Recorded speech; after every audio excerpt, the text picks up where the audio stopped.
We live, baby. We live like Channel 5. Oh, that kind of rhyme. Let me stop playing. Go, go, go, go, go. How y'all feeling today? Yes, sir. Yes, sir. Yes, sir. We're going to give it a little second.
A live reaction would be better. A live reaction would be better than doing a normal reaction on the spot on got no situation, right?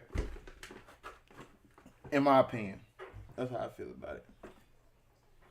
In my opinion, it'd be better. So that's what we gonna do. We here. We gonna spot them, got them live, and a lot more. So, and of course my light gonna go out. All right, let's get this video started. Oh my God. Okay. And because it's crazy, because it just worked. It was just working. It was just working. Go ahead, pull us down. You know, because then we gonna pull us back. You know. Y'all know I troll too much, man. Y'all know I play all day. But bro,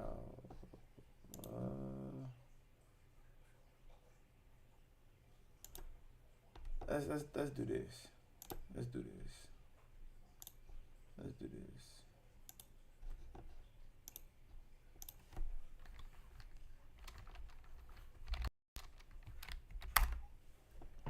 We're gonna do it like this, right? Because this, to me, like I said, makes sense. So we're gonna do this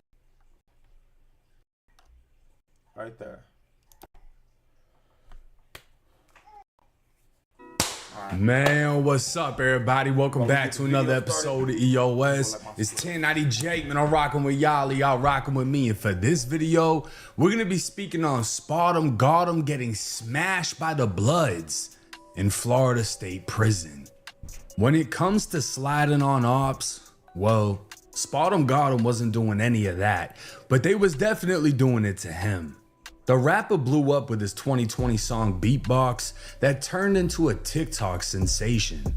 A year later, he got fired up in a Miami drive-by and luckily survived being shot 5 times.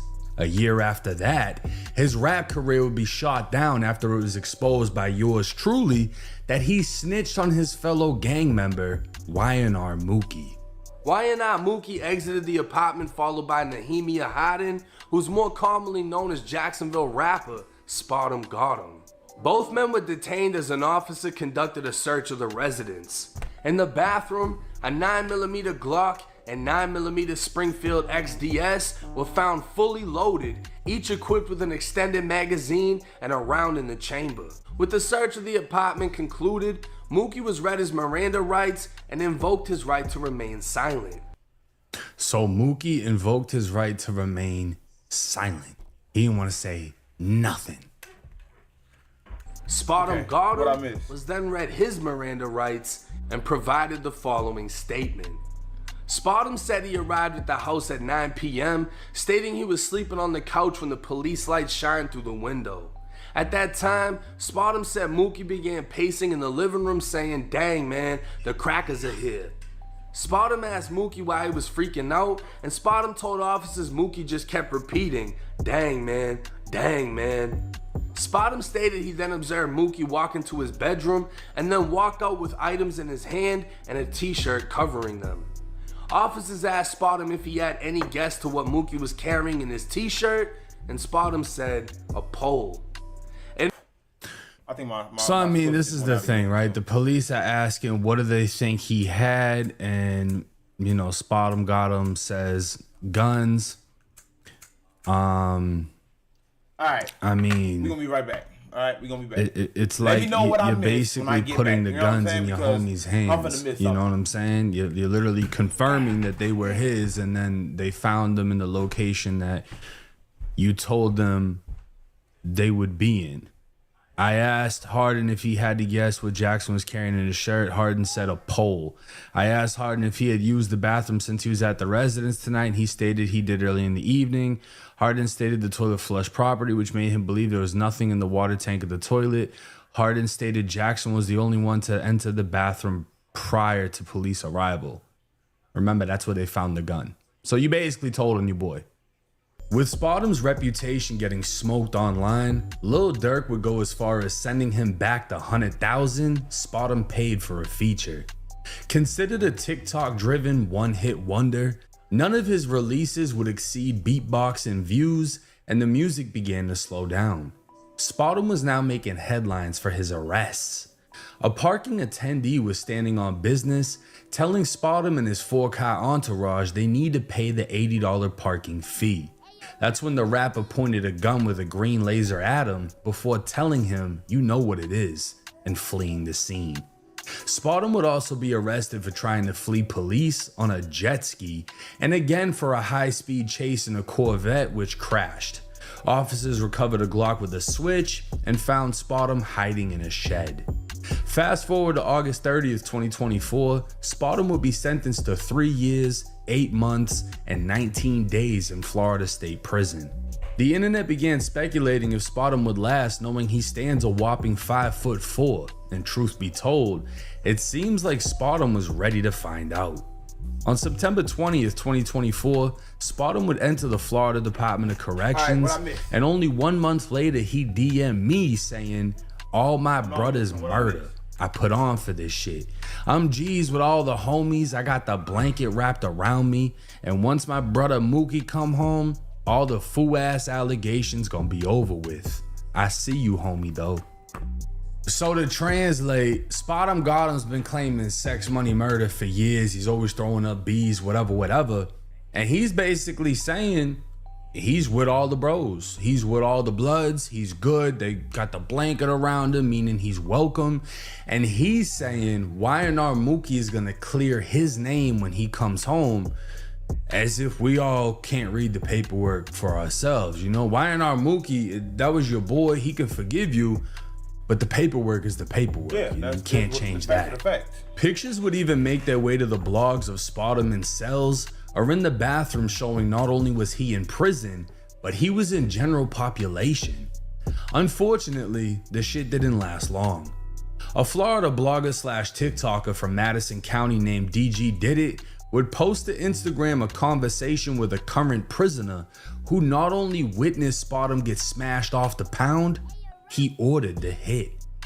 So what the situation was, okay, you know you got these rat allegations on you. You got that you know that's blood, but he ended up getting in trouble because trying to bring him home money-wise, you feel me, trying to capitalize.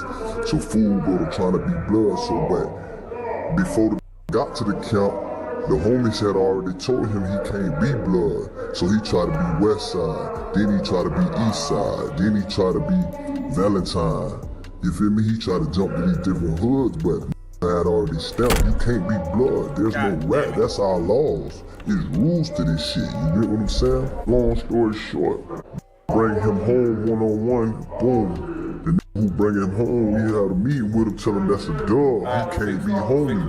So he boot up on one of the homies, okay, that poster brought him home, end up getting blowed, boom, the homie shoot him.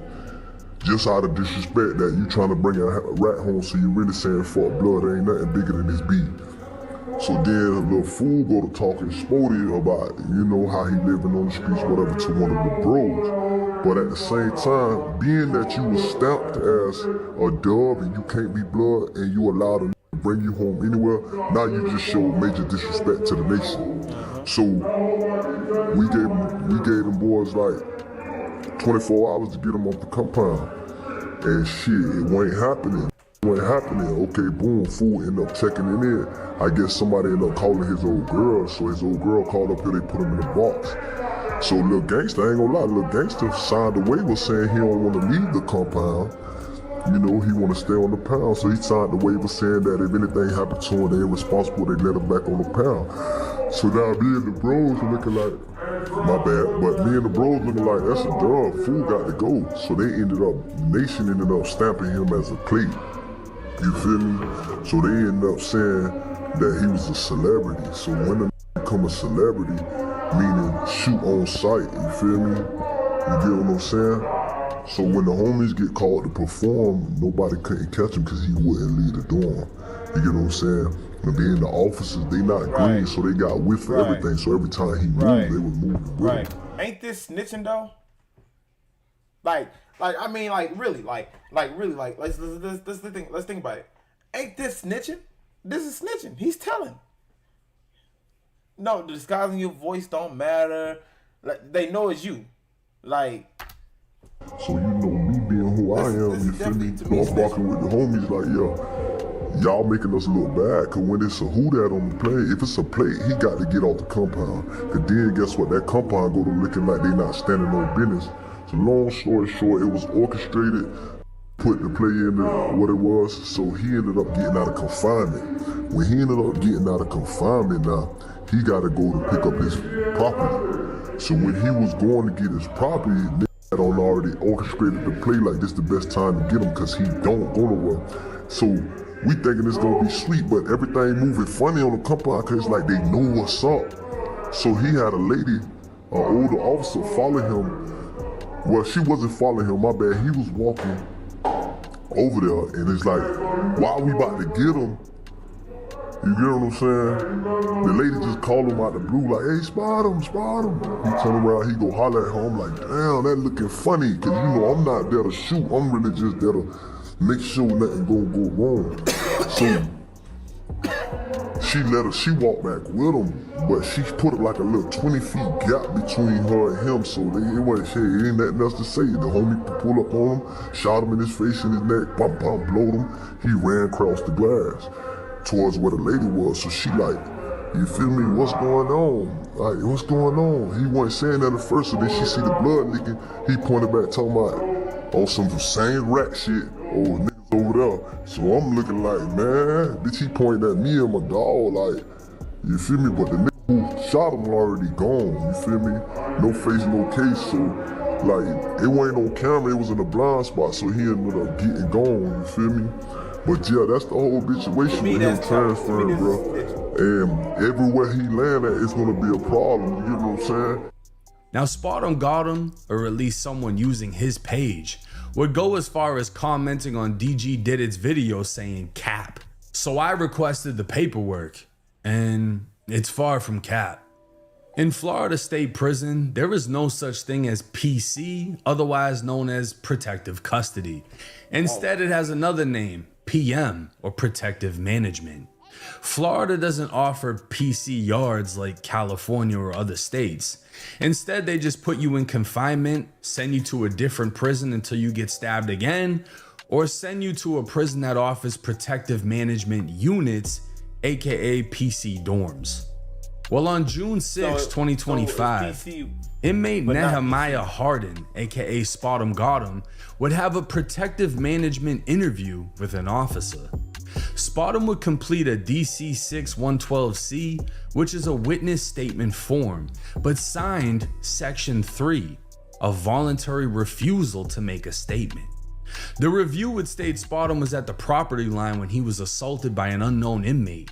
The details would be redacted, and Spartum would be placed in confinement pending protective management.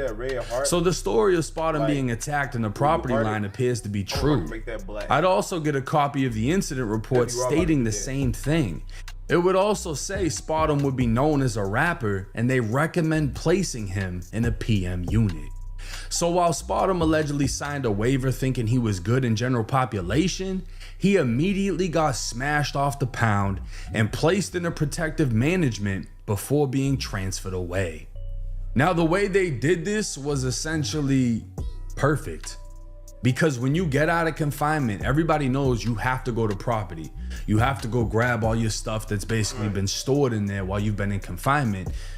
And you don't have access to anything. You don't have a weapon, you don't have nothing. You go to property, then you go to the dorm, and you're brand new in the dorm, so you still gotta try to get something. They caught him at property, which means he must have been out of confinement for like an hour or something before they popped him. And it sounds like he got slashed. The way it was described, it sounded like he got cut up. If he got hit with a lock, they would have said he got fired up. They said he got blowed. That's either stabbed or slashed. It would make sense. They hit him on the face, they hit him on the neck. He went running, they saw the blood, and dude that did it obviously hauled ass, threw the weapon, whatever. But they knocked him off the pound ASAP.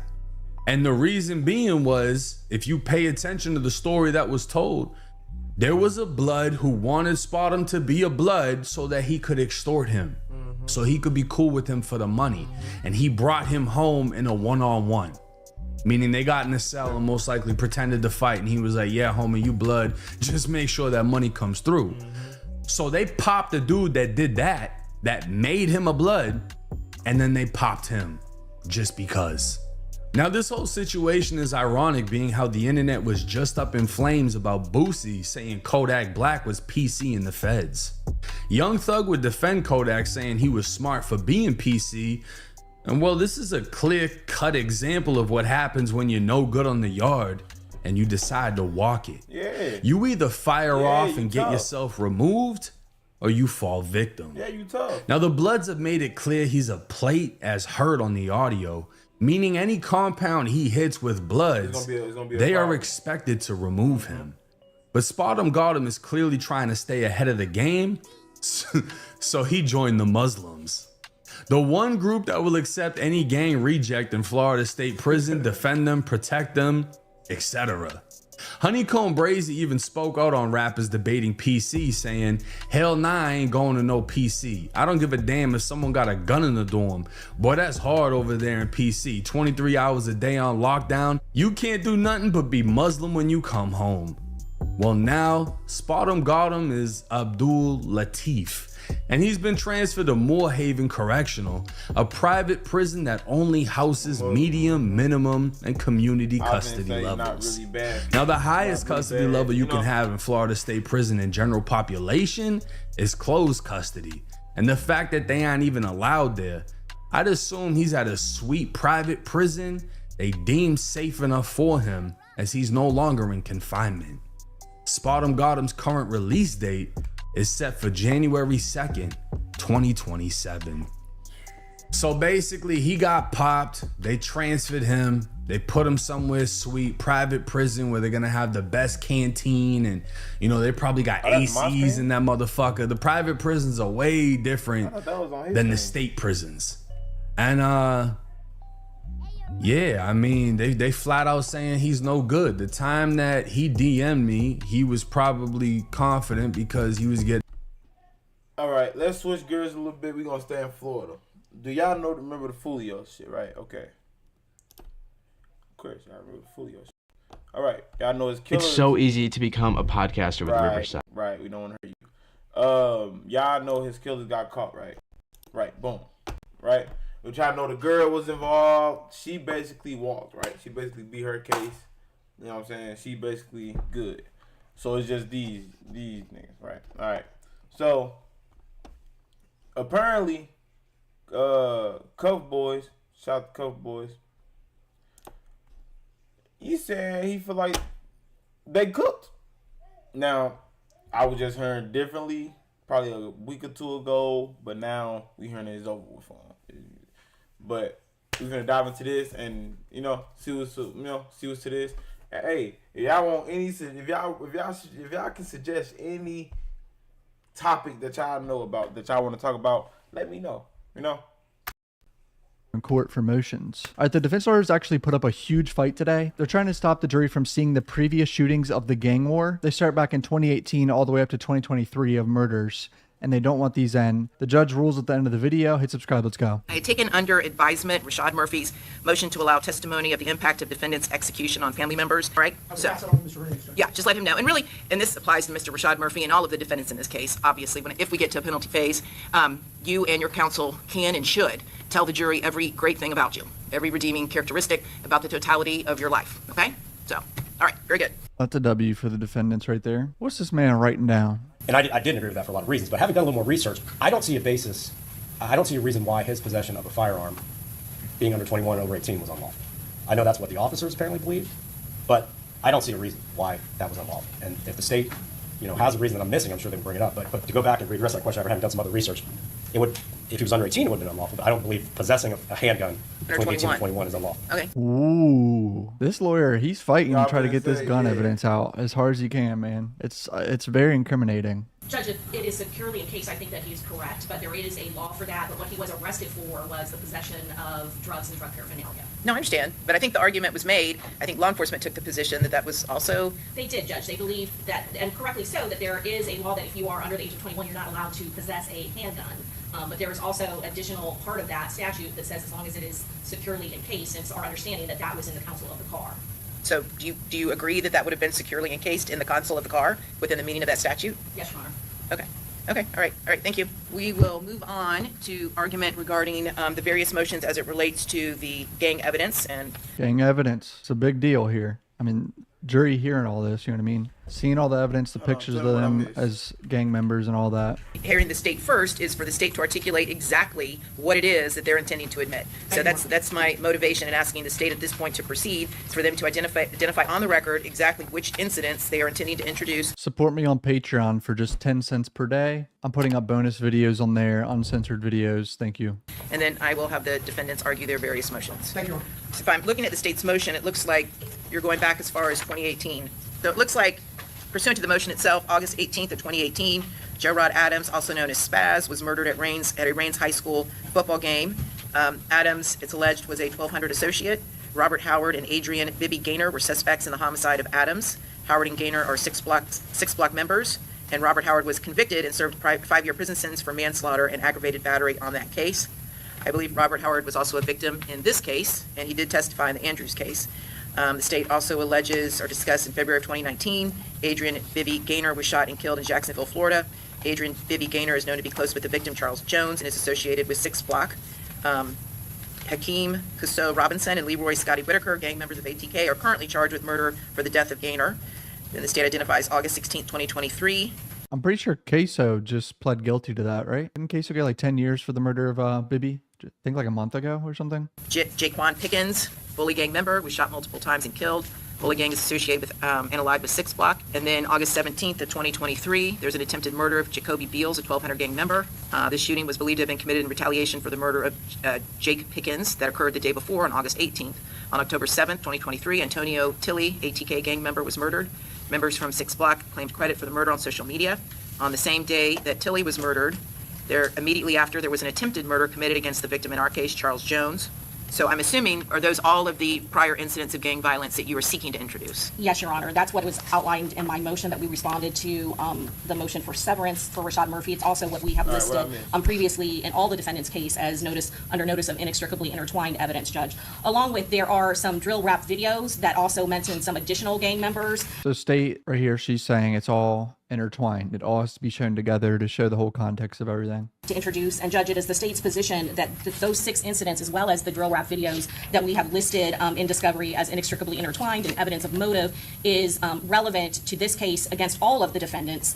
First of all, the 3 defendants, Isaiah Chance, Rashad Murphy, and Davian Murphy, are gang members, and as part of our requirement for proof for that particular gang enhancement, we have to prove that they were gang members and that this crime was committed for the purpose of enhancing or benefiting the gang in some way. And Judge, we are prepared to do that. As far as Sean Gathright, we believe that it is also admissible in his case. He is closely tied to Isaiah Chance, who is a known gang member. There is evidence that he is the supplier of the gun, as well as there is evidence that directly links him to the attempted murder of Charles Jones that occurred in October of 2023. Still crazy to me. Was it shell casings? He kept shell casings, I think, of an attempted murder in Fulio from when he got shot in the foot. Like, how dumb are you? Case law for this argument for inextricably intertwined that is directly relevant to gangs. In particular, I will again cite to that Richardson case what was very clear, that there were 6 prior shootings that was introduced in that trial. That was a gang case that occurred again up in Jacksonville, where a child was shot and killed, and his grandmother and another woman in the car along with him were shot at but unharmed.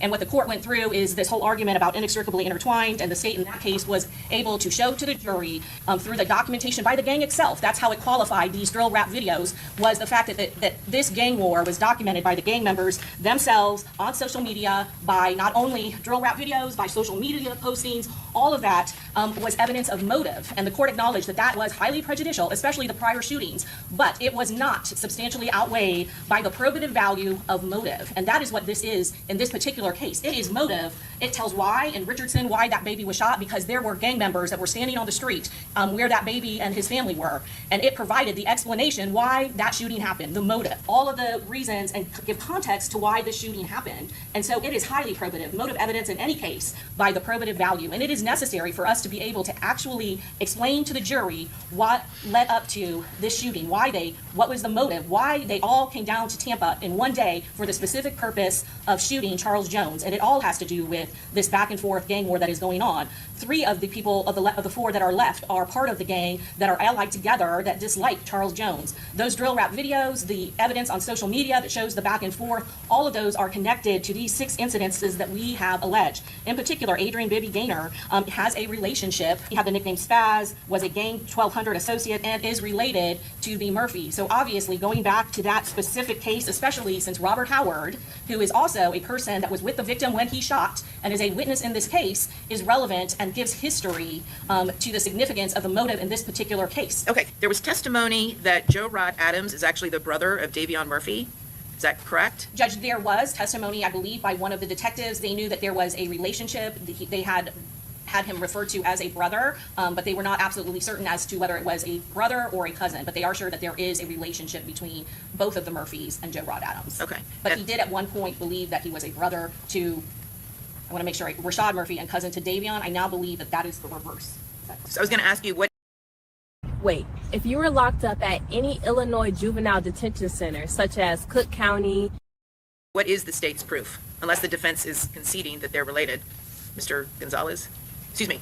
Well, it'd be Mr. Gonzalez, and then also Rashad and Davion have some sort of, family relationship with Gerard Adams, the kid Spaz that was killed at Rains High School in 2018. So that they're obviously saying it's motive, like it's revenge for their family member that was killed. But they're not really conceding that they're related. Well, Judge, I think it's the state's burden. I agree. All right, fellas, let's be honest. Buying jewelry can be a nightmare because the quality can be terrible and it snaps after a week. And stone quality, it feels like it's very strict. No. Or 2 new necklaces. No. Work. No. 50 purchase for summer. Not asking. It's the state's. Provide You heard. evidence that they are in fact. Go cop it for summertime. Appreciate you, boys. Back to the video. Provide testimony and evidence that they are in fact related in some way, shape, or form. It's the state's burden. I had a feeling the defense attorney was about to say that.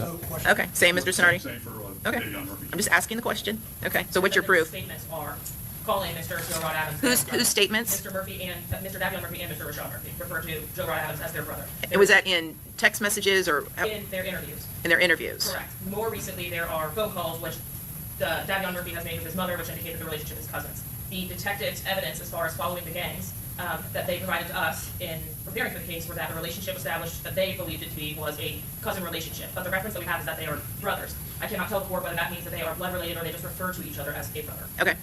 Judge, how the state of Florida gets to the point where they can elicit this type of evidence is the issue here. The second motion in limine, in addition to the Daubert challenge, requests that the court prohibit the admission of law enforcement opinion testimony and related evidence concerning A, alleged prior gang war history, hearsay-based gang intelligence, and purported uncharged gang-related incidents. It's our belief that the state is going to attempt to present to the jury a large and sweeping narrative that goes back 6 years, at least as referenced in the state's. And these one of them cases where even if they would have kept their mouth shut, it wouldn't even matter because they already gave the police all the evidence they needed. Literally, they gave them everything they needed from celebration text to text before, text during, all of the phone calls, y'all locations, like. Motion for pretrial ruling on admissibility of a gang war in Jacksonville that includes multiple groups, dozens, if not more, of individuals, a series of shootings and homicides going back to, based on their motion, 2018. This murder being in June of 2024. The state argues that this evidence is inextricably intertwined and that it establishes an underlying motive for this particular offense, the murder of Charles Jones. And it's our belief that that is not supported by admissible evidence. Through what now appears to be three detectives Nieder, Griffith, and McCullough, the state's going to attempt to introduce opinion testimony, which I submit to the court lacks or labeling historical violence as retaliatory conduct, and also utilizing a plethora and what is the primary basis of their testimony being hearsay-based intelligence derived from reports from other officers, confidential informants that are undocumented, lyrical interpretation of by opinion testimony of rap videos, a evidence of uncharged and unsolved shootings, wholly, by the way, unconnected with Mr. Murphy, and collectively, I believe it invites the jury to decide somebody's guilt, in this case, Mr. Murphy's guilt, based on association and propensity rather than admissible evidence. So you're saying they're leading the jury the wrong way with different evidence that shouldn't be allowed in. But wasn't your client on video in Walmart with a matching outfit of a shooter and arrested in one of the cars that was used in the murder and took pictures of his shoes and boots in the car with burner phones by his feet? Yes. And Bro's sleeping. Read that in her room. And he has a family. And I'm sorry, we on your second motion in limine or third? It's number two, Judge. Okay. To that extent, the state is going to have detectives outline a history of this conflict going back to 2018, most of which are unsolved, and none of which are alleged to have been committed by Mr. Murphy. There will be testimony from detectives about gang affiliation as it relates to Mr. Murphy, as it relates to Rashad Murphy, as it relates to Mr. Chance, and there won't be any, I believe, as it relates to Mr. Gathright. The testimony is also going to outline the gangs themselves, the nature of the gangs, inclusive of their background and their history, sometimes going back to their inception, long before any of these detectives were involved in their particular investigation of those individual gangs, collectively or individually, and also how these gangs are not traditional gangs, they're hybrid gangs. They have no hierarchy, they have no rules, they have no consequences, they have no punishments, and that is an important aspect when we talk about how they differ from a traditional gang where one member does things only at the behest of other gang members or at the behest of the gang as a whole. There are individual motivations in these hybrid gangs that may not have any involvement, any other than an individual grudge or a particular issue between one person and another. Doesn't trickle down to any type of group gang type decision or plan, and that is the nature of it being a hybrid gang that mostly is derived historically based on neighborhoods or where you grew up. So, but we can't have cumulative testimony. Correct, Judge, and we will not, it will not be cumulative. There may be one or two that we cover it all with one or two and not call the third, but we've just listed them under the abundance of caution if there's something that one of them cannot speak to. Okay. Okay. So 3 different gang experts. You guys know how I feel about gang experts, especially in the YSL trial and the Melly trial. Complete shit show. Because there is a lot of interpretation in some of these cases where these guys testify straight up wrong about what a word could mean. Like, it happens. Guessing in some way what these guys are talking about in their gang language and their gang colors and shit. When we get there, so. And Judge, it's my expectation that we will rely on one of them mostly for the expert testimony, but as far as the documentation, there is documentation. Each one of those gang members have been documented with field incident reports that are maintained by the specific person assigned to that gang, so there is fact-related evidence as well. So we are not intending on offering cumulative evidence. Okay. And Judge, what I anticipate Ms. Doherty talking about is a particular report where a person is documented as a gang member pursuant to statutory criteria. That we're not talking about testimony from people as to their gang history and what they do and what they did and what they might be accused of doing and how they relate potentially to a particular murder or a particular shooting. None of that. What Ms. Doherty, I believe, is talking about is the singular report where a particular person is documented as a gang member and under these criteria. And certainly you look at those criteria, and in and of that criteria are unknown interviews with unknown people. Sure. So, but there's two separate issues here, right? Okay. So what we're discussing right now. Showing interviews of random people. Look at what happened with Woody in the Weissel trial. Bro was just spewing bullshit and lies. That's literally what he was doing in the Weissel trial. Woody single-handedly got everyone in the Weissel trial free, or the guys that did take pleas at least. There's not enough evidence to charge anybody with anything. None of these defendants, no one else that might be associated with any kind of gang, and therein lies, even at its root, a problem with what they would like to testify to as it relates to opinion that can't be buttressed by what I believe is admissible evidence, especially as it relates to Mr. Murphy.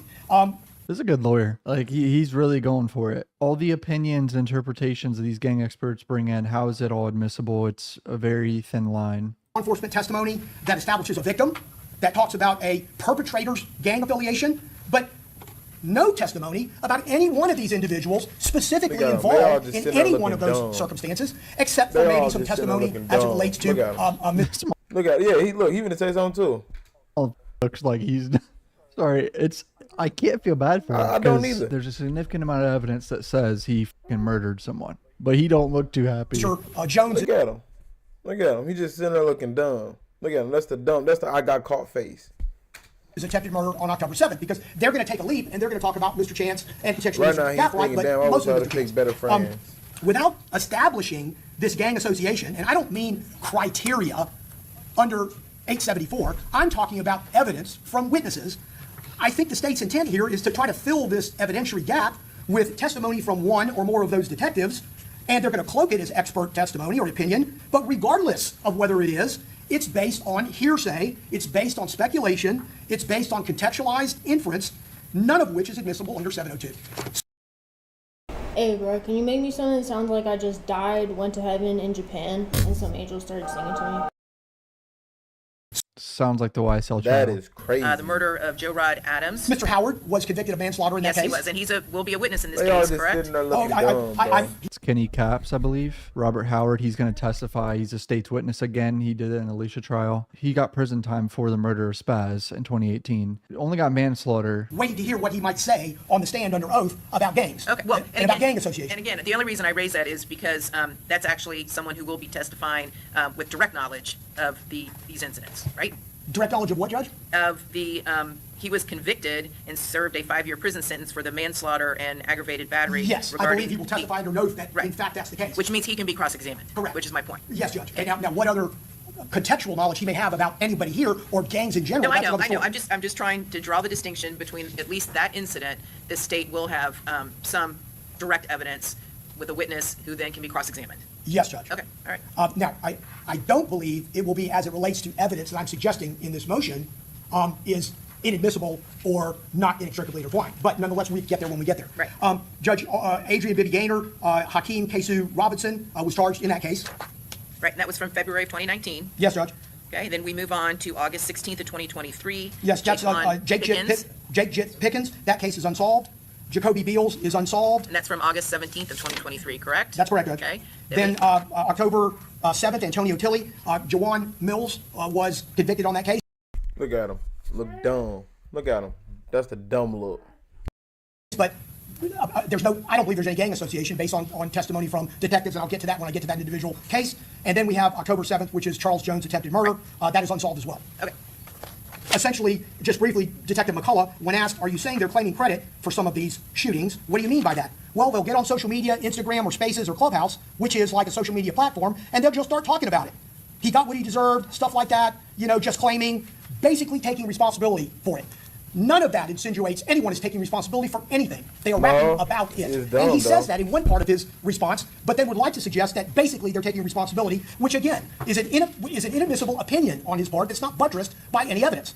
That's the shit I don't like. I'm gonna keep saying it's like the YSL trial. They say, oh no, he's taking credit for the murder for this when he literally isn't. Like they really do try to make shit fit in these trials when it comes to gang shit. No one is specifically saying I did this. Well, of course, as we talked about, nobody gets on a video and says, I killed this guy. And I guess that's not what I was asking, but his answer is correct. People are not saying they're just taking credit for it. What's happening in these social media posts and sometimes in these rap videos are the same thing that's happening at the same time out in the community. Somebody gets killed, there are thousands of people talking about it. People hate it, people like it, people laud it, people think it was deserved, people know what happened, so-and-so got shot, so-and-so was walking down the street. This is a community whereby social media, the ability to have knowledge and information is quick. And detectives testify to that. This is not relegated to one single group or one single person that knows about what happened to somebody. It's what they say about it. And therefore, we have to be careful. I believe the court has to be careful not to suggest to the jury and not to allow evidence that would lead a jury to believe that somebody had something to do with something when that's not what they're saying. Right, I agree. At one point in time, Mr. Howard, a state witness, told a person, somebody's going to die on my 8. And then Dishman testified that she believed that Howard was talking about his friend, Lawrence Davis, who's called 8. That's the evidence of this gang affiliation in my mind. So he's saying it was over a girl, not gang shit? The murder of Spaz? What ends up happening subsequently is that Biddy Gaynor is alleged to be a second shooter. He's not charged. Mr. Howard ends up either taking the rap or pleading guilty to a manslaughter on what was... So that's the other thing about Spaz dying at the high school football game. Bibby apparently was the second shooter that never got arrested for it. Like Kenny Capps or Richard Howard took the fall for it, allegedly. And essentially along the way, the whole case falls apart because people recant what they were saying. They say they weren't telling the truth. Right. And they say they got threats. None, law enforcement can't corroborate any of these claims. Well, let me see this, Mr. Gonzalez. Let's just assume the state has evidence, enough evidence to go before a jury to make the argument that Joe Rod Adams was in fact had some close relationship. They even, whether or not they were actual family members, maybe refer to themselves as family members, whatever that may be. Wouldn't that be direct evidence potentially of a motive involving Davion and Rashad Murphy? No, Judge. I think we have a significant remoteness involved. I don't believe that the jury should be led down a path that simply because one person was related to another, right, that would provide the modus to kill somebody 6 years later. And remind me, and I may be getting, because I may be misremembering, but was there not a video that Mr. Jones is performing in, or someone affiliated with Mr. Jones, where the gravesite of someone's being desecrated? Am I remembering that correctly? You are, Judge. It's another incident, though. That's the town center shooting. But Okay. there are references. Yes, Your Honor, that is correct. And it is of Mr. Joe Rod Adams. Right, right. So Joe Rod, right, Joe Rod Adams, and again, I'm just assuming for the sake of argument that there is evidence that there is some close relationship between the Murphys and Joe Rod Adams. He's murdered, and then Charles Jones actually makes a video where I think that they're pouring alcohol or something on the gravesite. That's correct, Your Honor. So there was an initial video where it's believed that someone was urinating.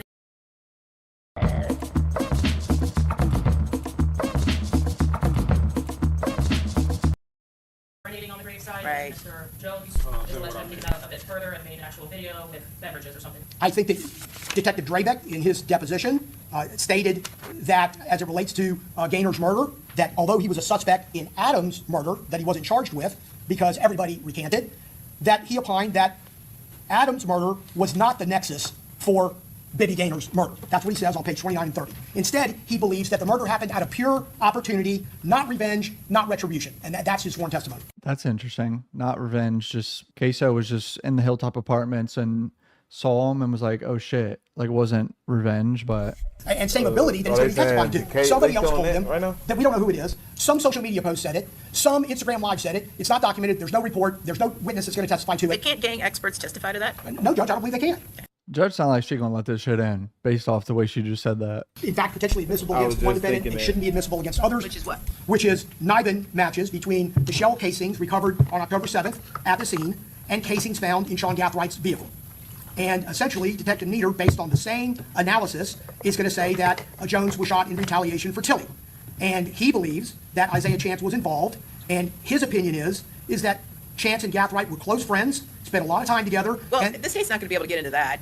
Well, It's unsolved, and Detective Nieder is not going to be able to opine that he thinks Isaiah Chance was involved in the attempted murder of Charles Jones. Well, that's been what's been suggested up to now. And No. am I mistaken? I'm mistaken. We wouldn't go into that sort of opinion testimony. We do plan on presenting the physical evidence that ties into that, Yeah. as well as any statements he made, but not through the opinion of Right. the officer. They have not charged. They're going to show the jury the connection with the physical evidence, but not the detective giving his opinion. Not relevant to Mr. Murphy and not admissible to Mr. Murphy. Well, it's a conspiracy charge.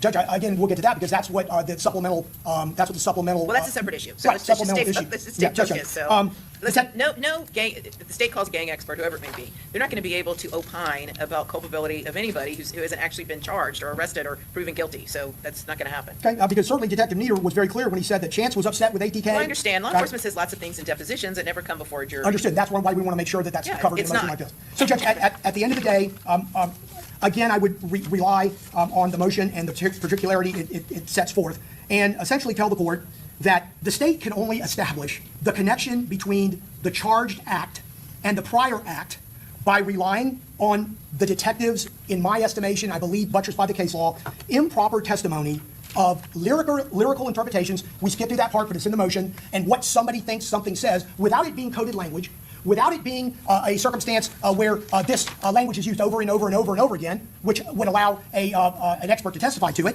I do not believe that any of these detectives should be allowed to testify as experts based on the arguments that I've made and also those that are in the motion. I've included their depositions, Judge, which I think are really instructive when they're talking at length about their jobs and what they do and how they do it and how they get their information. I don't think the court has to rely on me. I think it's very clear in the depositions under oath. And finally, Judge, that they are drawing these clues from songs that are released by artists that are commercially viable. They can't establish gang affiliation other than maybe by 874 criteria, which I think is different than testimony that would allow this evidence to be relevant and admissible.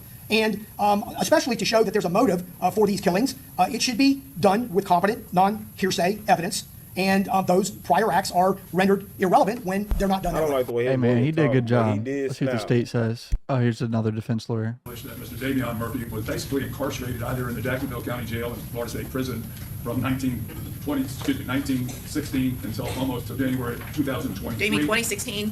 You said 1916. I apologize. 2016 until January 2023. He told us when he was born. The same argument as provided by Mr. Gonzalez on behalf of Rashad Murphy. Mr. Davion Murphy is not alleged to be a suspect or anything in either of the 6 prior acts. My guy was in prison from 2016 to 2023. This motherfucker already did a 7-year bid, and he better go back. He was out for how long? Did a 7-year bid and managed to get involved in a murder within a year. He's clearly not a gang member. No one's even alleged that he's a gang member. As you heard from all the alleged experts who testified, I guess it was last week, none of them had even heard of his name prior to being contacted by Talking about Sean Gaith, right? Detective Ramos. The only connection that friends with Isaiah Chance, and even that I think is pretty speculative. There clearly were communications between Mr. Gathright and Chance, but I believe there's some thought that they must have been best friends, and I don't think there's evidence to support that. The only thing right there, connecting Mr. Gathright to these gangs is his communication with Chance, and quite frankly, I think that the connection between Mr. Chance and the gangs is pretty speculative as it is, but that's the only connection. So he's clearly not a gang member, and I don't believe he can even really qualify as a gang associate just based on the fact that he's communicating with Chance. But that. Well, the state has not identified. No. And as far as I can tell, they're not seeking to prove that Mr. Gathright is a criminal gang member or associate, just a member of a conspiracy involving other gang members. Okay. All right. And again, Judge, if that's the case, then basically everyone Mr. Chance has ever talked to is a gang associate. I know that's probably a separate motion, but when we talk about relevance of all these other prior gang activities, the only connection, again, to Mr. Gathright is the fact that he's communicating with Isaiah Chance. Talking about each one specifically. That was funny. Pretty much everyone's a gang member then, by their definition. The Gerard Adams incident, Mr. Gathright would have been 13 years old, I believe, when that took place. The Bibby Gaynor incident, he would have been, I believe, 14 years old. These are some funny defenses. Hey, bro, we were in prison. We were 13 or 14. And the Antonio Tilley. The only connection, again, with the Charles Jones incident that takes place on the same date is the casings that are found in the NIBIT matches. But as you heard from the detectives last week, Mr. Gathright was not even on their radar in that case until the casings came back. So it's really just the mere fact that these casings are in the house. There's no explanation as to how they got there or whatnot. And there are, by the way, as you heard, there's a substantial amount of firearms and firearms evidence within the house that's searched. So that, Your Honor, I believe the relevance, whatever relevance would have all these incidences, and really the only one, as Mr. Gathright, that could have any relevance whatsoever is the Charles Jones shooting. But the undue prejudice would far outweigh whatever relevance that evidence might have. And I think it's important to know that Robert Howard, who's, as the court is aware, is going to testify, at his deposition denied being a gang member of 6 Block. So I understand that they're going to try to get it a different way, but they're going to get someone here, like Mr. Gonzalez stated in the the Richardson-Hayes case, but this time this person can say, no, I wasn't a member of 6 Block. Then we have a 6-month gap. We have a Gaynor shooting. That's alleged, well, it's not alleged, it's a charge of ATK. The next 4 that all occur in 2023 are all unsolved. And no one is going to testify as that was involved in any of those shootings. You're going to have no gang members to come here and testify to that. In Pickens, in the state's motion, it says ATK is believed to be involved. Again, he needs to go back. That is true, bro. Like, it almost seems not fair to include murders that are unsolved in a case like this, right? I understand the ones that are convicted and opine on someone who committed a crime that we don't have conviction. I would argue that you can't opine like that, gang affiliation of a person who we don't know committed the crime. You can't. It's another step that requires Detective Nieder to opine. Detective Nieder, in his deposition, stated he gets his info mainly from social media. He does talk to gang members, but he gets general information, not specific information for them. They're not confessing to crimes for him. This is Isaiah's lawyer, by the way. Just the Beale shooting is alleged to involve 1,200, not ATK, and as Mr. Gonzalez stated, the last Charles Jones shooting is not involved a gang at all. They're going to say that Mr. Gathright is an associate, but again, that involves being friends with one gang member at the most. In Richardson, again, it was 76 days, and the court said it's a continuation and consequence of preceding events. And I'm going to argue that 6 years and 5 years ago, there's not preceding events to this crime. I would argue even, we have an 8-month gap between the last event in this historical gang war and this shooting. All right, let's see what the state says back to all this. But Judge, there are going to be, I know that Mr. Gonzalez has kept saying, like, this is all based on hearsay. That is not true. We have a special guest. Come on.